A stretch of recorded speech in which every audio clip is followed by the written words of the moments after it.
तो आप जब तक आप स्वीकार नहीं करेंगे तब तक क्या कल्याण होगा। तो पहली चीज आपकी ही प्यास मुमुक्षा होनी चाहिए कि हम ये दशा प्राप्त करना चाहते हैं। तो बाकी परमात्मा गुरु को मिलाएगा और आपको विवेक प्राप्त होगा कैसे प्राप्त करें। तो कैसे के लिए बहुत बड़ी साधना नहीं, साधना केवल इतनी है कि अपने में ठहरना।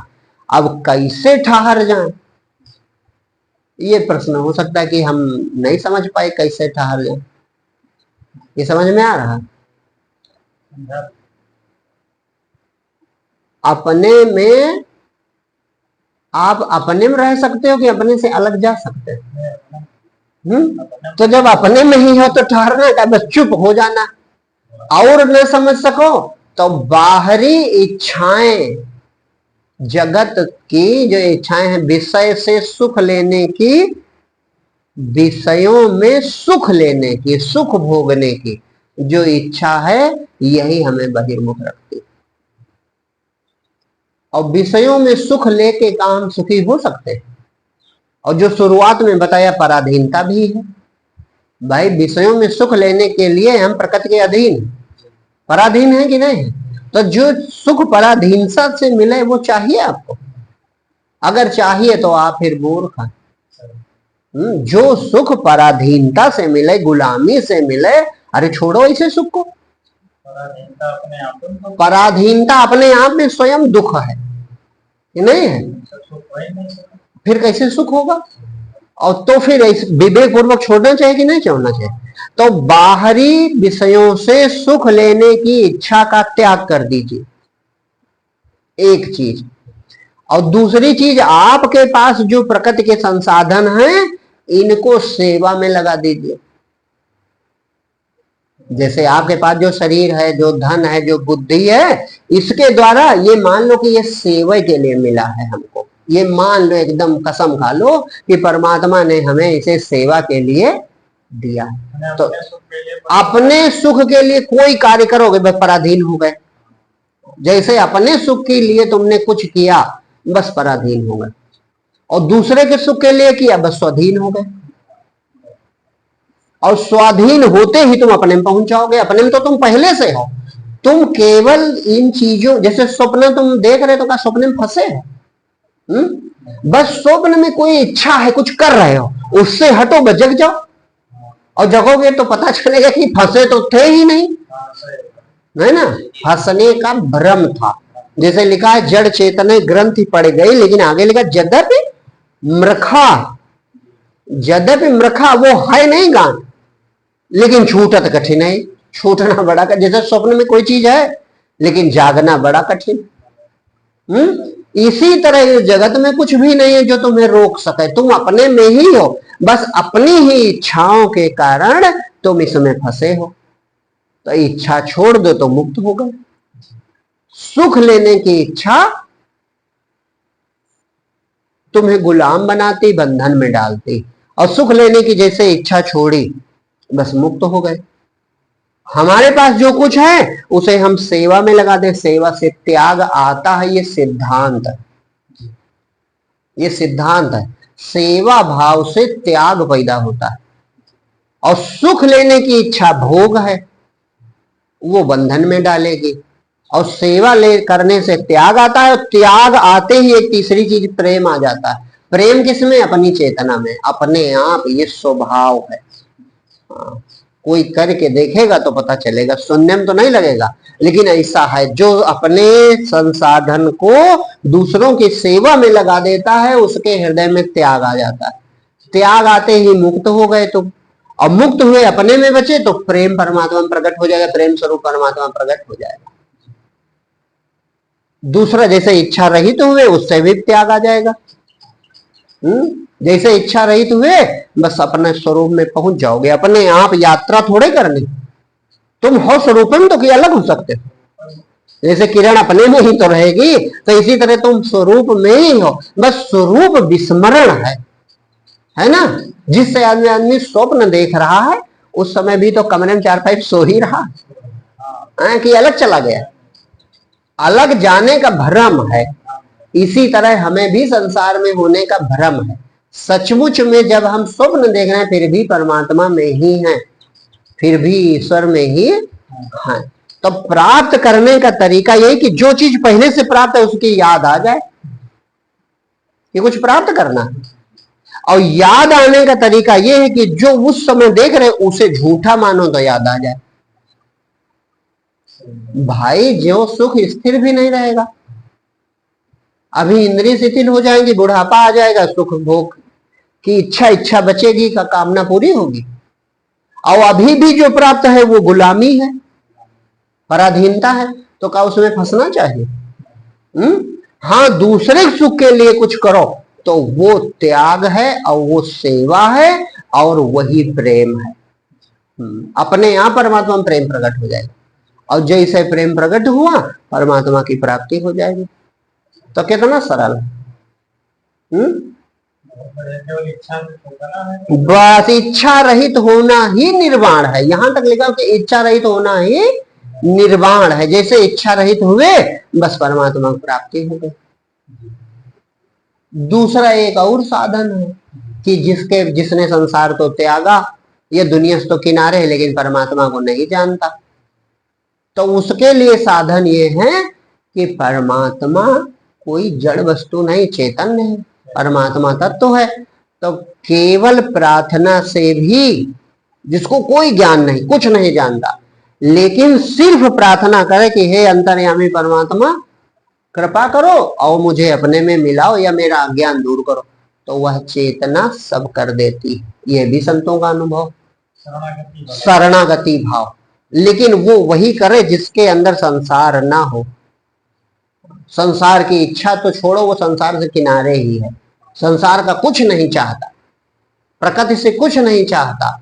ऐसा जो मनुष्य है वो सिर्फ प्रार्थना मात्र से ही परमात्मा में डूब जाएगा। वो डूबा ही है, वो प्रार्थना न करे, शांत रहे, फिर भी डूब जाएगा, क्योंकि परमात्मा तो अपना आपा है। तो जब अपना आपा है तो प्रकट नहीं होगा। वो अपना सगा है तो प्रकट होगा कि नहीं होगा? वो करुणा में, जब तुम मनुष्य होके तुम्हारी कोई शरण आवे तो उस पर दया करोगे? नहीं करोगे? कृपा होगी उस पर कि नहीं होगी? तो जब हम मनुष्य होके हमारे अंदर ये भाव उठते हैं तो जो इनका समुद्र है, जीव बूंद है मान लो, तो समुद्र में ये गुण होंगे कि नहीं होंगे?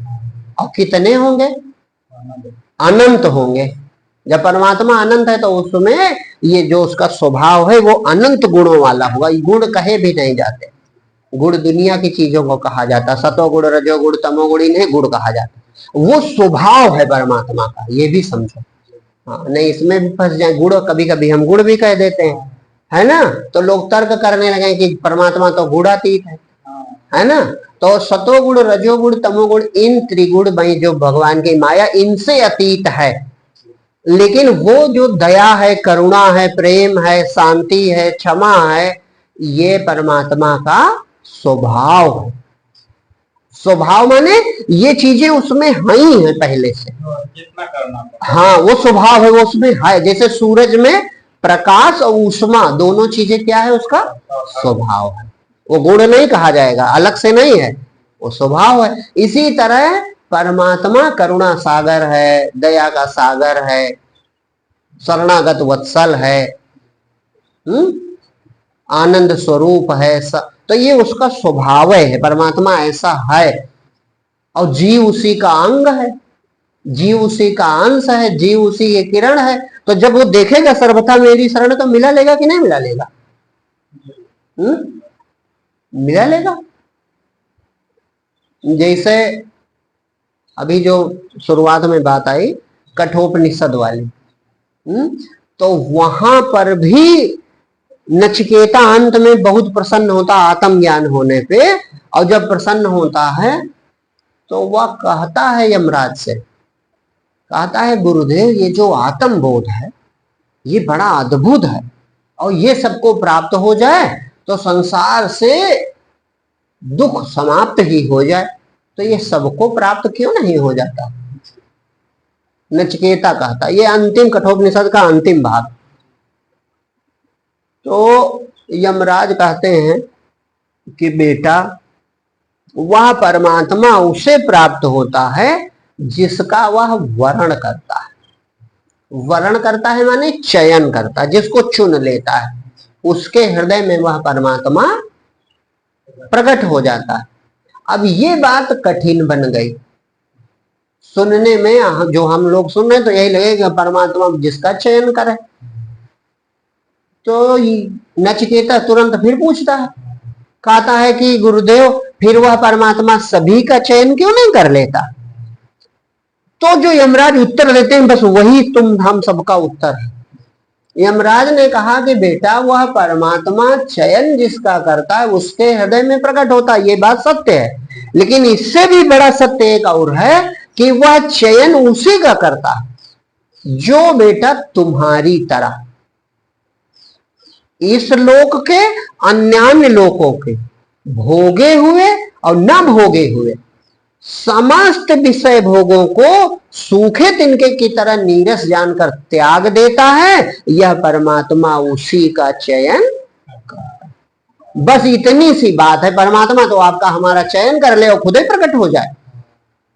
क्यों? क्योंकि परमात्मा ही प्रकट होगा, जीव के बस की बात नहीं उसे जान सके। जैसे किरण का काम, किरण माने वही जो बहिर्मुख हो गई, इसी तरह जीव वही जो बहिर्मुख हो गया है ना, जो शरीर को अपना मानने लगा, संसार को अपना मानने लगा, वही जीव। तो जब हमारा स्वभाव बहिर्मुख है तो हम कैसे प्राप्त कर सकते हैं? वो तो करुणा सागर परमात्मा अपने में डुबा लेता है, लेकिन डुबा तभी लेगा जब तुम संसार में न डूबना चाहो। वो अपने में उसी को डुबाएगा जो संसार में डूबना पसंद नहीं करता। संसार की इच्छाएं, संसार की वासनाएं, संसार में जब तक वृत्ति आपकी भाग रहे तब तक भक्ति से, भगवान से तुम बहुत दूर। उधर की यात्रा नहीं करनी है, सच्ची बात तो ये है। इधर की यात्रा रोकनी मात्र है, हाँ, और कुछ करने नहीं। इसके आगे कर भी तुम कुछ नहीं सकते, कुछ कर सकते इसके आगे हम कुछ नहीं करते। भाई इतना ही करना है कि संसार की यात्रा रोक के, जैसे भगवान कहते हैं सन्मुख हुए जीव में जब। सन्मुख का मतलब कि परमात्मा की ओर मुख हो जाए, उन्मुखता परमात्मा की ओर हो जाए। बाहर की यात्रा भगवान माँ जगत पीठ दे भाग रे तो है पिया मिलेंगे, माने परमात्मा जगत की ओर पीठ हो जाए। हमारी पीठ किधर है? परमात्मा की ओर। परमात्मा की ओर हम पीठ दिए हैं, शक्ति उसी से जीव प्राप्त कर रहा, और इधर की इच्छाएं चल रही, ये काम बन जाए, वो काम बन जाए, ऐसा हो जाए, वैसा हो जाए। ऐसे लोग जब भक्ति की बात करते हैं तो परमात्मा से भले चाहें लेकिन वे परमात्मा के प्यासे नहीं होते। जो भक्तों की बहुत भीड़ है भारतवर्ष में, उनमें सब ऐसे हैं कि जो परमात्मा से चाहते हैं लेकिन संसार चाहते हैं। और ये होश नहीं आता कि मायापति बड़ा है कि उसकी माया बड़ी होगी। भाई विवेक कर लगाना चाहिए कि मायापति बड़ा है कि उसकी माया बड़ी। और जब मायापति आपसे प्रसन्न हो जाए, मायापति की मुझ पर दाया, झूठ हुआ डायन का साया, जगत हो गया खेल तमाशा, मन के मिटे बवाल, काल मेरा क्या कर पाएगा। परमात्मा अपना ले तो काल और माया सब नीचे रह जाए। लेकिन भक्ति करके भी, माला जप कर भी, तीर्थ यात्रा करके भी, तमाम यज्ञ हवन दान करके भी हम बंधन ही मांगते। कितनी आश्चर्य की बात है। विवेकहीनता कहो कि करते भक्ति है, कोई यज्ञ कर रहा है, दान कर रहा है, जप रहा भगवान का नाम, कर सब रहे हैं, लेकिन बदले में क्या मांग रहे हैं? संसार मांग रहे हैं। संसार मिल जाए हमको किसी तरह। तो परमात्मा भी हंसता होगा कि ये बेचारा हमारे पास आकर भी मेरी महिमा नहीं जानता और मेरी माया की महिमा में मुग्ध है। उसे चाहे माया की गुलामी कहो और चाहे मुग्धता कहो, बात एक है। माया का रूप देखकर मुग्ध है, उसे पाना चाहता है, मुझे पाना नहीं चाहता। तो मूल तत्व तो यही छुपा है, तुम पाना कितना चाहते हो, कितनी उत्कट अभिलाषा है तुम्हारे अंदर। जितनी ज्यादा बड़ी तीव्र अभिलाषा होगी उतनी जल्द परमात्मा प्रकट हो सकता है। मुख्य है प्यास, हम प्यासे कितने। अच्छा प्यासा, मान लो आपको बहुत प्यास लगी और गए, कोई हैंड खराब है तो उसकी चर्चा करोगे? आगे बढ़े, कुआं पानी सूखा है तो चर्चा करोगे? अरे तुम वहां पहुंचोगे जहां पानी मिल जाए, जहां प्यास बुझ जाए, किसी चर्चा में पढ़ने वाले। इसी तरह जो भगवत प्राप्ति का प्यासा है वो प्यास बुझाए बगैर रुक नहीं सकता। और जो चर्चा में पड़ा है, आज गुरु बड़े गंदे हैं, आजकल संत अच्छे नहीं पाए जाते, आजकल बड़ा गंदा माहौल है, तो वो भक्त है, वो प्यासा नहीं है। प्यासा होता तो ये सब चर्चे समझ में ना आते। आप लगे ना, एक डल में देखो पानी नहीं तो आदमी आगे। हाँ, अरे संसार में सब गड़बड़ है कि नहीं है? तो तुमने जीना छोड़ दिया। मिलावट है, कोई सामान नहीं खरीदेंगे। दूध में मिलावट है, दूध नहीं पिएंगे। सब्जी में मिलावट है, सब्जी नहीं खाएंगे। बाजार में मिलावट है, बाजार नहीं जाएंगे। संसार में भ्रष्टाचार है, संसार छोड़ देंगे। छोड़ा कुछ नहीं छोड़ा, केवल भक्ति ही छोड़ दी है, भजन छोड़ दिया। इसमें बड़ा भ्रष्टाचार दिखाई पड़ गया, संतों में बहुत कमी दिखाई पड़ गई। ये लगा कि नहीं संत सब गड़बड़ है और ये तो सब झूठा है, इसे छोड़ दो। प्यास सत्संग से बढ़ेगी, प्यास सत्संग से बढ़ेगी। प्यास देखो, कुछ तो होता संस्कार। जो लिखा है कि पूर्ण बोध उसी को होगा जिसका अंतिम जन्म होगा, कई जन्मों से भक्ति कर रहा होगा, उसी के अंदर परमात्मा से मिलने की मुमुक्षा जिसको कहते हैं, मतलब उत्कट अभिलाषा की भगवान के बगैर रहा न जाए, वो उसी में पैदा होगी जो उसके बहुत जन्मों की भक्ति करके अब अंत का जन्म होगा। ये तो बहुत ऊंची बात है। उनको संस्कारी जीव कहा जाता है। हाँ, संस्कारवान जीव इसी जन्म में परमात्मा को प्राप्त करते हैं। लेकिन सबके लिए जो विधान है वो ये है कि करने से प्यास बढ़ती है। जब आप भगवान का भजन करेंगे तो उनसे मिलने की प्यास धीरे धीरे बढ़ेगी। भजन करो, सत्संग करो, जैसे संतों की बातें सुनी तो परमात्मा की महिमा समझ में आई, महिमा से भी प्यास बढ़ती। जब किसी चीज को हम बहुमूल्य समझते हैं कि ये हो जाए तो बड़ा अच्छा रहेगा, तो अगर आपको पता चल गया कि मुक्ति क्या है, मुक्ति मिल जाएगी तो मरोगे नहीं, मुक्ति मिल गई तो अविनाशी पद मिलेगा, सुख के लिए भटकना नहीं पड़ेगा, स्वयं सुख स्वरूप हो जाओगे, आनंद सिंधु हो जाओगे। तो सत्संग के द्वारा परमात्मा की महिमा संत सुनाते हैं। महिमा सुनकर भक्त उधर मुड़ जाता है कि नहीं चलो भगवान की तरफ चलें, जिसकी महिमा दिल में बैठ गई हम उसे पाने का प्रयास करते हैं। और जितना अधिक प्रयास करते हैं प्यास उतनी बढ़ती चली जाती है, ये नियम। हाँ, और जब प्यास इतनी हो जाए कि पानी बिन रहा ना जाए, बस पानी मिल जाएगा, ये सिद्धांत है। प्यासा पानी बगैर नहीं रह सकता और भूखा भोजन बिना नहीं रह सकता। इसी तरह जिज्ञासु परमात्मा बिना नहीं रहता, लेकिन उतनी लेवल पर, उतनी गहरे से प्यास लगे कि फिर दूसरा कुछ अच्छा ना लगे, दूसरी बात, दूसरा चिंतन, दूसरी इच्छा, दूसरी वासना बचबे न करे, तो परमात्मा मिल जाए।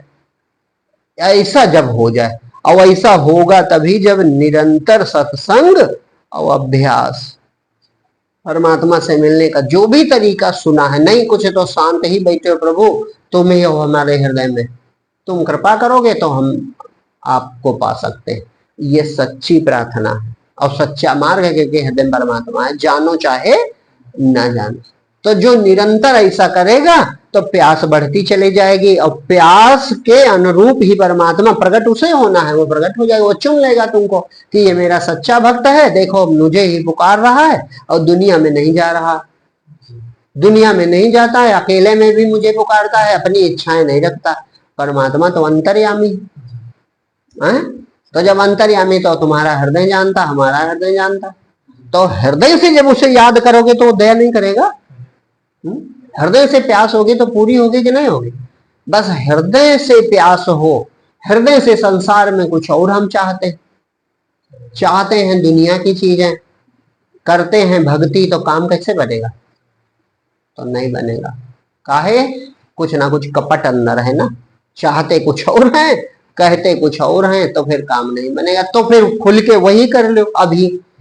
हाँ, जो चाहते हो वही कर डालो, फिर भजन करना, क्योंकि भजन में फिर दूसरी चीज ना शामिल है। हाँ, जैसे ये भाव आ जाए कि बस प्रभु तुम ही चाहिए। और एक बात और कहे, हम तो यही कहेंगे कि भक्ति करो, तो दूसरी एक और चीज सबसे बड़ी है कि परमात्मा जब अंतर्यामी है तो तुम स्पष्ट कहो कि प्रभु हमारे अंदर ये इच्छाएं उठती हैं, लेकिन हम आपको चाहते हैं और हम आपके पुत्र हैं, हमें आपने बनाया है, तो हमारे हृदय में क्या है ये तो आपसे छुपा नहीं। तो प्रभु आप जो दोगे वो स्वीकार है, लेकिन हम चाहते आपको। ये निर्मल भक्ति। अगर यही करो तो परमात्मा जानता है सब। जैसे सुग्रीव जी आए, तो सुग्रीव जी के मन में कभी रहा होगा लंका का सिंहासन प्राप्त करना या राजा बनना, हो सकता कभी रहा हो। अब परमात्मा जानता था, तो जब परमात्मा की तरफ हम चलते हैं तो अपनी इच्छाएं छोड़ देते हैं। उन्होंने भी छोड़ दी, तो उन्होंने कहा उर कछु प्रथम वासना रही और प्रभु पद प्रीति सरित सो बही। अब कृपालु निज भगति पावनी देहु सदा शिव मन भावनी। उन्होंने कहा प्रभु हृदय में हमारे पहले कुछ वासना थी। ऐसा देखो, यही है कि इच्छा आपको छोड़ना नहीं, इच्छा भी समर्पित कर दो कि प्रभु हमारे हृदय में हम क्या करें, आप जानो, आपका काम जाने। तो विभीषण ने कह दिया कि प्रभु ऐसा नहीं, हम निर्वासनिक थे, हम बड़े अच्छे निर्मल भक्त थे, ऐसी बात नहीं है, पहले हृदय में हमारे कुछ वासना थी, उर कछु प्रथम वासना। लेकिन प्रभु अब पता नहीं आपके चरणों का प्रभाव है कि जब से आपको देखा तो वो वासना सब बह गई। प्रभु पद प्रीति सरित सो, जैसे आपकी मुलाकात हुई, आपके चरणों का दर्शन हुआ, तो अब मैं निर्वासनिक हूं। और ये नियम है व्यापयता ना। जब भक्त के पास ये क्षमता है कि वहां माया नहीं पहुंचती, तो भगवान के पास कैसे पहुंचे? भगवान के आदेश से पहुंचेगी। माने है, लेकिन प्रभाव उसका भक्तों पर नहीं होगा। तो विभीषण जी कहते हैं प्रभु वासना तो थी, लेकिन आपके चरणों में पहुंचकर वो बह गई अब सब। इसलिए जो भगवान शिव जिस प्रकार की आपकी भक्ति करते हैं, वही भक्ति मुझे प्रदान करो। तो ये क्या है? निष्कपट हो जाना। निर्मल मन जन सो मोहि पावा, मोहि कपट चल छिद्र। और विभीषण जी निष्कपट, इन्हीं के प्रसंग में भगवान ने ये बात भी कही थी पहले, है ना? हृदय खोल के रख दिया कि प्रभु हमारे वासना थी, ऐसा नहीं कि मैं बड़ा निर्वासनी निर्मल भक्त हूं, लेकिन आप जब सामने आए तो सब वासना हमारी पता नहीं कहां चली गई आपकी शरण में आकर। तो इसलिए अब मुझे आप भक्ति दीजिए, वही भक्ति, निर्मल भक्ति प्रदान कीजिए जो शंकर जी करते हैं। अब कृपालु मोहि भगति पावनी, पवित्र करने वाली अपनी भक्ति प्रभु दो, जो शंकर भगवान के मन में बसती। देव सदा शिव मन भावनी। तो भगवान राम ने दी, भक्ति भी दी, भक्ति भी दी, और ये कहा कि यद्यपि सखा तो इच्छा नहीं, मैं जानता हूं तुम्हारे हृदय का हाल, तुम्हारे हृदय में कोई इच्छा नहीं। यद्यपि सखा तो इच्छा नहीं, मोह धरस अमोघ जगमाई। अब भगवान भी मिले और जीव अपूर्ण रह जाए, ये कैसे हो सकता है? ये अद्भुत बात मैं आपको बता रहा हूं, जो भगवान का सिद्धांत। भगवान की दया भी आपको मिल जाए और इच्छा न पूरी होगा ऐसा? इसलिए निर्भीक होकर भगवान के सामने आ जाओ। ये ना कि अभी इच्छा पूरी, अरे इच्छा को आप पूरी करो, भगवान पूर्ण करेगा तो सहज कर देगा। जो संपत्ति शिव राम नहीं दीन दिए 10 मास, इतनी तपस्या से जो प्राप्त हुआ, सोई संपदा विभीषण इससे कुछ दीन रघुनाथ, दे भी दिया और संकोच भी कर रहे हैं। कहा तुम्हें तो इच्छा नहीं है, लेकिन मोर दरस अमोह जगमाई। तो इसलिए डरने की जरूरत नहीं है कि हमारे मन में इच्छा है या हमारे मन में वासना है तो हम भगवान की भक्ति कैसे करें, ये डरने की जरूरत काहे? हम भगवान के संतान हैं, हम भगवान के पुत्र हैं, भगवान ने हमें जन्म दिया है, पैदा किया है, तो वो जानते नहीं है मेरे बच्चे में क्या कमी। और शुद्ध होके हम भगवान से मिल सकते हैं का? जैसे उदाहरण कहा करते हैं, छोटा बच्चा पड़ा है, गंदा मैला कुचैला, तो वो बेचारा शुद्ध कैसे हो सकता?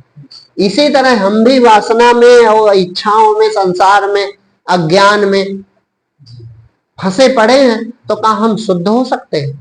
कि मुक्त हो सकते हैं। तो प्रभु जैसे हैं हम, नीके नकारे भले या बुरे, प्रभु जैसे भी हैं हम आपके, ये सच्ची भक्ति करो, यही निर्मल भक्ति।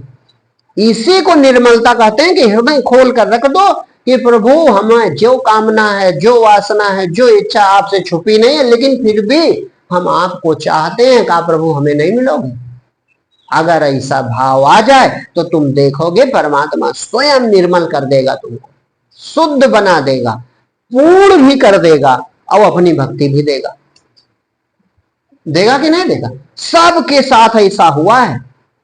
ध्रुव के परमात्मा प्रकट हुए, ध्रुव 5 साल का बालक है, वहां भी ध्रुव कहता मुझे कुछ नहीं चाहिए, और प्रभु संसार के लोग हमें ठुकरा चुके हैं और मैं अपने घर वापस नहीं जाऊंगा।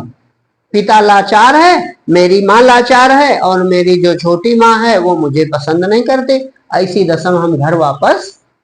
लेकिन परमात्मा कहता है, वहां पर स्पष्ट भागवत जी में लिखा है, भगवान ने कहा कि ध्रुव तुम अब बेटा घर जाओ, और मेरे प्रताप से, चूंकि मेरी भक्ति तुमने की है, अब तुम्हें कोई तिरस्कृत नहीं करेगा, बल्कि सब सम्मान करेगा।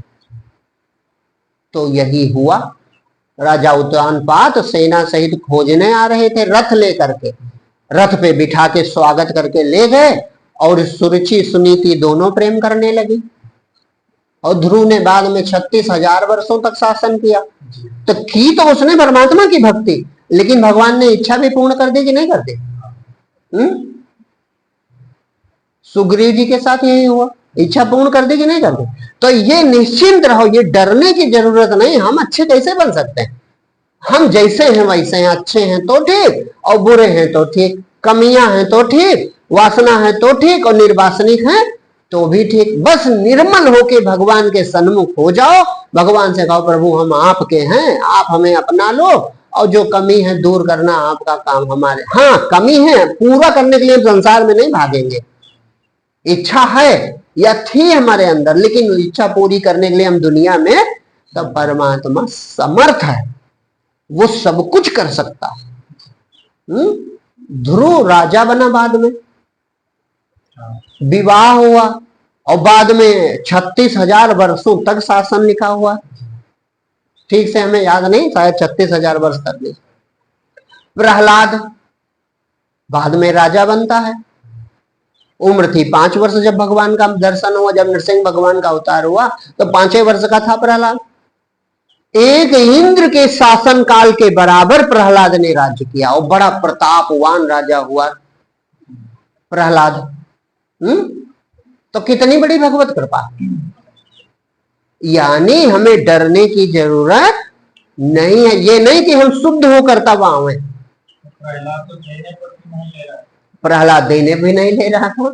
हाँ, सब ऐसे हैं, जो भक्त हैं वो देने पर भी नहीं लेना चाहता, लेकिन परमात्मा जानता है कि मेरे भक्त में ये स्वप्न काल की इच्छा भी मुझे पूर्ण कर देनी चाहिए। स्वप्न माने अज्ञान काल की इच्छा, और परमात्मा पूर्ण कर देता है। तो इसलिए हालांकि इच्छा कोई चीज नहीं, परमात्मा से बड़ा कुछ हो सकता है। अरे जब परमात्मा प्राप्त हो जाए, प्रभु की कृपा मिल जाए, उनकी शरण मिल जाए, इससे बड़ी कोई चीज नहीं है कि नहीं? लेकिन फिर भी ये धैर्य रखो, परमात्मा कहता है आर्त और अर्थार्थी भी मेरे ही भक्त हैं। जिज्ञासु तो भक्त है, ज्ञानी तो भक्त है ही है, लेकिन जो आर्त है, आर्त माने, आर्त शब्द का अर्थ है दुख, तो जो दुखी है वह भी मेरा भक्त है, क्योंकि मुझे पुकारता है, मुझसे दुख मिटाने को कहता है, मेरी शरण में आया है, तो वह भी मेरा ही भक्त। और अर्थार्थी माने जो धन चाहता है, जो संसार का सुख चाहता है, लेकिन मेरी शरण में आया, तो वह भी मेरा ही भक्त। तो भगवान सबको समेट लेते हैं। काहे? वो जानते हैं कि जीव मेरा ही बनाया है, बहिर्मुखता तो इसका स्वभाव है। तो बड़ा भाग्यशाली वो है जो भगवान की तरफ मुड़ जाए। मुड़ जाना भाग्य है, भगवान को पीठ देना दुर्भाग्य है। कहा हनुमंत विपत्ति प्रभु सोई, जब तो सुमिरन भजन। भगवान का भजन ना हो, भगवान का स्मरण ना हो, यही सबसे बड़ा दुर्भाग्य है संसार में। और परमात्मा का स्मरण बना रहे, उसकी याद बनी रहे, उसकी शरण में हम चल पड़े, ये सबसे बड़ा सौभाग्य। और ये हमें सुधार करने की कोई जरूरत, हाँ, डरने की जरूरत नहीं कि अरे हम में ये कमी है। हाँ, हम अपने को पतित माने, ये अच्छी बात है। प्रभु हम कोई लायक नहीं, हम में इतनी कमियां हैं, हम में इतने अवगुण हैं, हम किसी काम के नहीं, लेकिन फिर भी हम जाएं तो कहां जाएं, हम जाएं तो कहां जाएं। इसलिए प्रभु हम आपकी शरण में हैं, आप सर्वसमर्थ हो, आप सबका कल्याण करते हो, तो मेरा भी कल्याण करो। तो यह भाव भी कल्याणकारक है। ये भक्ति का मार्ग है और बड़ा सरल है। भक्ति का मार्ग सबसे सरल माना जाता है, इसीलिए कि इसमें चाहे जैसा हो भगवान अपना लेंगे। हाँ, चतुराई लेकिन नहीं होनी चाहिए। कपट वही चतुराई कि नहीं, तुम संसार की चीज चाहते हो और उसी के पीछे भाग रहे हो, तो भगवान जान जाते हैं कि ये मेरी शरण में नहीं। शरण में आए हो तो फिर भरोसा रखो, जो वो देगा वो ले लेना। जो उसकी मर्जी होगी, तुम्हारे लिए आवश्यक समझेगा तो दे देगा, और समझेगा हानिकारक है तो नहीं देगा। दोनों बातें भगवान कहते हैं सदा करो। जैसे नारद जी वाला प्रसंग ले लो, तो नारद जी पहले भगवान के भक्त हैं, पिछले जन्म के दासी पुत्र हैं, लेकिन संतों की कृपा देखो, सत्संग में कितनी महिमा। उनकी माँ संतों की सेवा करती थी, संतों का भोजन बनाती थी, उनकी सेवा कर, ये भी वहां रहते थे। तो उसका ये प्रताप हुआ कि इनको परमात्मा की भक्ति प्राप्त हुई, और भक्ति इतनी अद्भुत प्राप्त हुई कि जब सृष्टि लय हो गई और जब पुनः सृष्टि हुई तो भगवान के पार्षद बन गए, देव ऋषि बन गए, ब्रह्मा जी के मानस पुत्र बन गए। तो कितनी अद्भुत शक्ति है भक्ति में। और कामदेव को भी जीत लिया, लेकिन कामदेव के विजय में ये शरणागत हैं तो जीत लिया। और जब अहंकार आया, अरे मैं नारद बन गए, मैंने जीता, तो भगवान ने वो पूरी विश्वमोहिनी वाला जो रचना रच दी। कथा आप लोग जानते हैं, कथा का नहीं कहना चाहता, लेकिन ये जरूर कह रहा हूं कि भक्ति का प्रताप देखो कि परमात्मा वहां भी रक्षा करता, पूरी रचना रची और अंत में इच्छा पूरी नहीं होने दी, भगवान ने श्राप भी ले लिया। और अंत में किष्किंधा पर्वत में भगवान राम बैठे, बरसात का समय, सुग्रीव अपना राज्य कर रहे हैं, तब नारद जी पहुंचे। और नारद जी को चाहे फिर भी मोह रहा हो, तब कहते हैं कि प्रभु वो याद है, वो चौपाई थी नहीं, अवनी के घर बायन दीना पाओगे तुम आपन कीना, परंतु तंद न सिर पर कोई भावे मने करो तुम सोए। तो वो याद दिलाते हुए कहा, प्रभु अगर हमने श्राप न दिया होता तो आप यहाँ वन पर भटक रहे पापा। तो कहा, अरे वहां भी हमने तुमसे नारद कहा था और यहाँ फिर कह रहे हो मेरी इच्छा से सब होता, वहां भी मेरी इच्छा से तुमने मुझे श्राप दिया था, और यहां मैं बैठा हूं इस पर्वत पे, ये भी मेरी इच्छा। तुम मेरे भक्त हो, और भक्तों को जिसे मैं एक बार अपना लेता हूं फिर सदा करो तिनके, सदा करो, ये नहीं थोड़े दिन करूंगा और अलग चला जाए तो छोड़ दूंगा, अहंकार आ जाए तो छोड़ दूंगा ना। भगवान ने शब्द जोड़ा, सदा करो, सदा करो तिनके रखवारी। तुम दासी पुत्र थे तब तुम्हें अपनाया था, और आज कल्प बीत गया, युग बीत गया, लेकिन अभी भी मैं तुम्हें छोड़ने वाला। जिम बालक राखे महतारी, कहा नारद जैसे माँ अपने बालक की रक्षा करती है तो क्या करती है।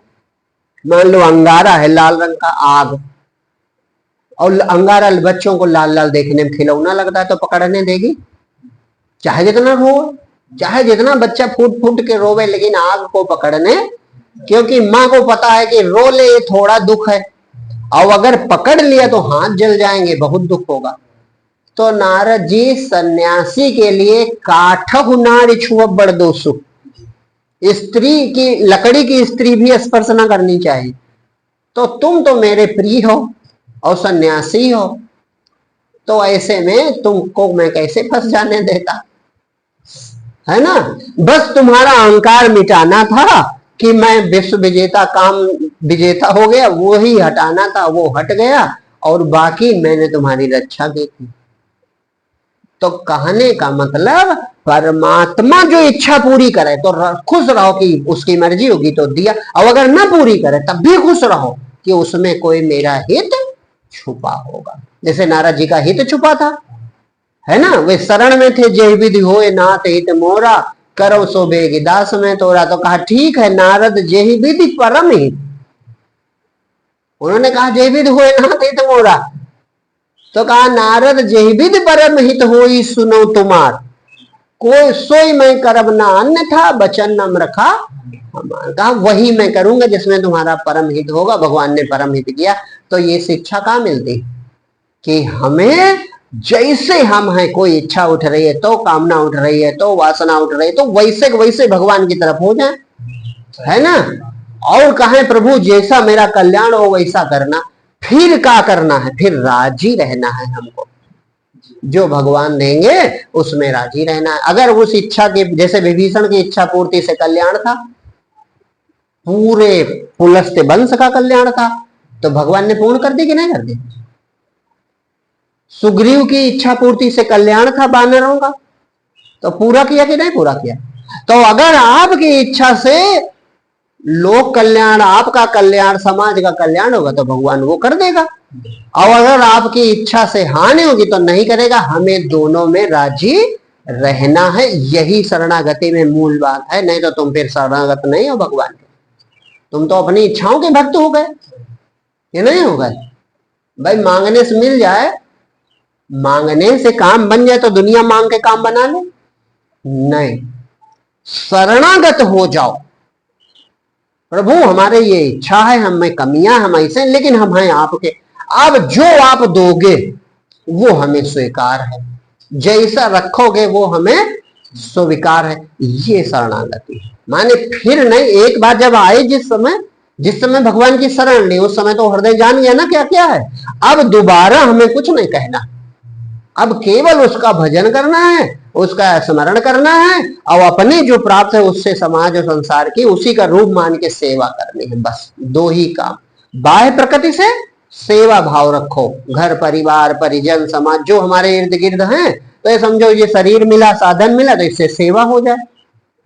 और हृदय भगवान के लिए, हृदय से भगवान का भजन करो, हृदय से भगवान का भजन करो, मन से भगवान का भजन करो, और तन से भगवान के साकार रूप यानी समाज संसार की सेवा करो। यही शरणागत भाव से रहो तो परमात्मा बहुत शीघ्रता से कल्याण कर देगा। हाँ, ये निश्चित।